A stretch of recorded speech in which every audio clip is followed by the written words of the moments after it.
성도 여러분 안녕하십니까? 오늘 금요일입니다. 이제 한 주간이 거의 마쳐지고 있습니다. 이번 한 주간 여러분 어떻게 지내셨는지요? 하나님의 은혜로 늘 승리하는 여러분들이 되시기를 바랍니다. 오늘 금요일 저녁도 우리 함께 가정 예배를 시작합니다. 다 같이 찬양합니다.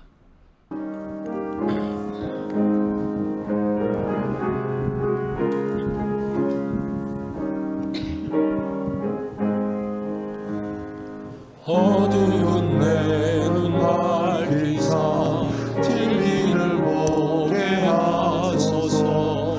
진리의 열쇠 내게 주사 잠빛을 찾게 하소서.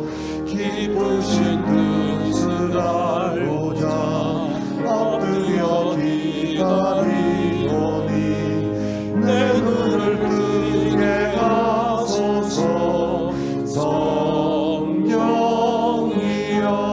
성령이여 막혀진 내 이어시사 주님의 귀한 음성을 이기로 밝히 들을 때에 내 기쁨 한량없겠네. 기쁘신 뜻을 알고자 엎드려 기다리오니 내 길을 열어주소서.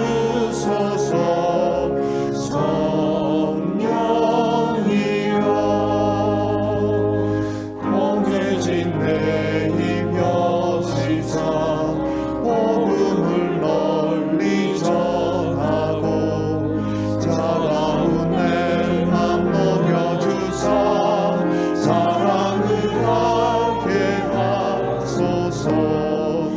기쁘신 뜻을 알고자 엎드려 기다리오니 내 입을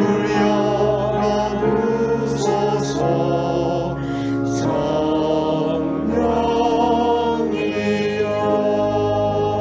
성령이여. 오늘 본문은 레위기 26장 40절로 46절의 말씀입니다. 우리 말씀 한 절씩 교독합니다. 그들이 나를 거스른 잘못으로 자기의 죄악과 그들의 조상의 죄악을 자복하고 또 그들이 내게 대항함으로 나도 그들에게 대항하여 내가 그들을 그들의 원수들의 땅으로 끌어갔음을 깨닫고 그 할례받지 아니한 그들의 마음이 낮아져서 그들의 죄악의 형벌을 기쁘게 받으면 내가 야곱과 맺은 내 언약과 이삭과 맺은 내 언약을 기억하며 아브라함과 맺은 내 언약을 기억하고 그 땅을 기억하리라. 그들이 내 법도를 싫어하며 내 규례를 멸시하였으므로 그 땅을 떠나서 사람이 없을 때에 그 땅은 황폐하여 안식을 누릴 것이요 그들은 자기 죄악의 형벌을 기쁘게 받으리라.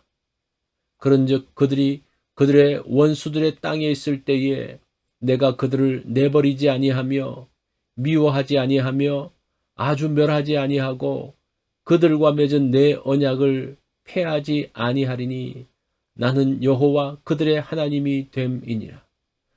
내가 그들의 하나님이 되기 위하여 민족들이 보는 앞에서 애굽 땅으로부터 그들을 인도하여 낸 그들의 조상과의 언약을 그들을 위하여 기억하리라. 나는 여호와이니라. 이것은 여호와께서 시내산에서 자기와 이스라엘 자손 사이에 모세를 통하여 세우신 규례와 법도와 율법이니라. 아멘. 오늘 말씀의 제목은 약속은 살아있고입니다. 하나님의 약속은 없어지지 않습니다. 그 약속이 살아있으면 희망이 있습니다. 절망의 때에도 하나님의 언약을 기억하면 거기에 길이 있습니다. 42절 말씀을 봅니다. 내가 야곱과 맺은 내 언약과 이삭과 맺은 내 언약을 기억하며 아브라함과 맺은 내 언약을 기억하고 그 땅을 기억하리라. 하나님은 이스라엘의 조상들과 약속하셨습니다. 아브라함에게 자손에 대한 약속을 하셨습니다. 땅에 치끌같이 많은 후손을 주시겠다고 하셨습니다. 아브라함이 자녀가 없을 때에 주신 약속입니다. 아브라함이 가나안에 들어간 지 거의 25년이 되었습니다. 이제 아브라함과 사라는 생물학적으로 자녀를 낳을 수 없는 상황이 되었습니다. 아브라함 부부의 생각도 마찬가지였습니다. 그때도 하나님의 약속은 살아 있었습니다. 아브라함 부부의 몸 상태 때문이 아니라 하나님의 약속 때문에 아들을 낳습니다. 절망의 상황에서도 하나님의 약속은 살아있기 때문입니다. 하나님께서 아브라함에게 땅에 대한 약속을 하셨습니다. 하나님은 아브라함에게 동서남북을 보여주시면서 너와 내 후손에게 그 땅을 주겠다고 약속하셨습니다.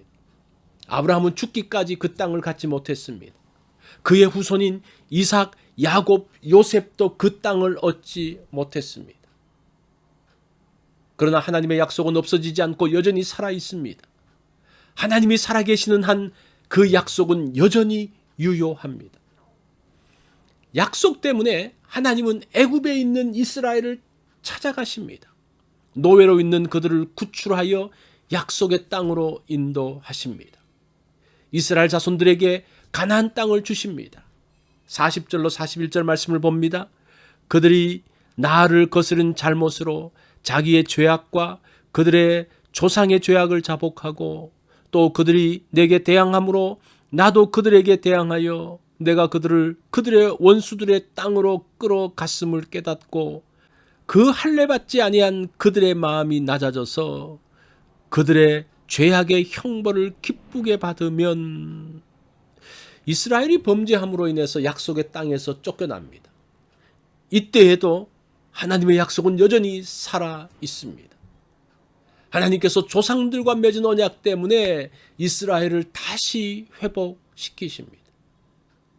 이스라엘이 자신의 죄와 허물을 자복하고 낮은 마음으로 하나님께 나아가야 합니다.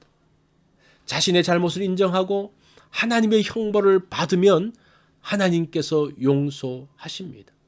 이것이 하나님의 약속이기 때문입니다. 이 말씀은 이스라엘이 광야에 있을 때에 주어진 말씀입니다. 이스라엘이 범죄하여 아수르와 바벨론에 무너지고 포로로 끌려가는 것을 본 것처럼 지금 하나님께서 말씀하고 계십니다. 하나님께서는 모든 것을 다 아시기에 지금 이렇게 말씀하십니다. 다 아시기에 해결책을 가지고 계십니다. 하나님의 약속도 이스라엘의 모든 것을 아시기에 그들에게 정확하게 맞추어서 약속하십니다. 하나님의 약속은 맞춤입니다. 각자에게 맞는 약속을 하십니다. 성경을 통해서 동일한 약속을 주시는 것 같지만 각자의 상황에 다르게 적용시켜 주십니다. 약속이 살아있으면 소망이 있습니다. 약속이 문을 열어주는 열쇠가 됩니다. 그러기에 힘으로 문을 여는 것이 아니라 약속의 열쇠를 가지고 잠긴 문을 열어야 합니다. 하나님 약속의 말씀에 귀를 기울이기 원합니다. 약속의 말씀을 마음 깊이 새기기 원합니다. 닫힌 문 앞에서 이 약속을 꺼내들기 원합니다. 약속은 여러 상황에서 문을 여는 열쇠가 됩니다. 내 앞에 닫힌 상황에서 약속을 기억해야 합니다. 그 약속이 문을 열어 젖히고 나에게 용기를 줍니다. 오늘 내가 기억할 약속은 무엇입니까? 우리가 하루를 살면서 이런 나를 향한 하나님의 약속이 무엇인지를 생각을 해본다면 오늘 하루가 참으로 복된 날이 될 것입니다. 금요일 기도 제목입니다. 하나님이 기뻐하시는 삶을 위해서 기도가 필요합니다. 또 한국 땅과 미국 땅을 위해서 기도가 필요합니다. 우리가 파송한 세 분의 선교사님과 협력하는 세 분의 선교사님을 위해서 기도해 주십시오. 또 개혁신학교를 위해서도 기도해 주시기 바랍니다. 우리 또 성경 읽기 있는 것 기억해 주십시오.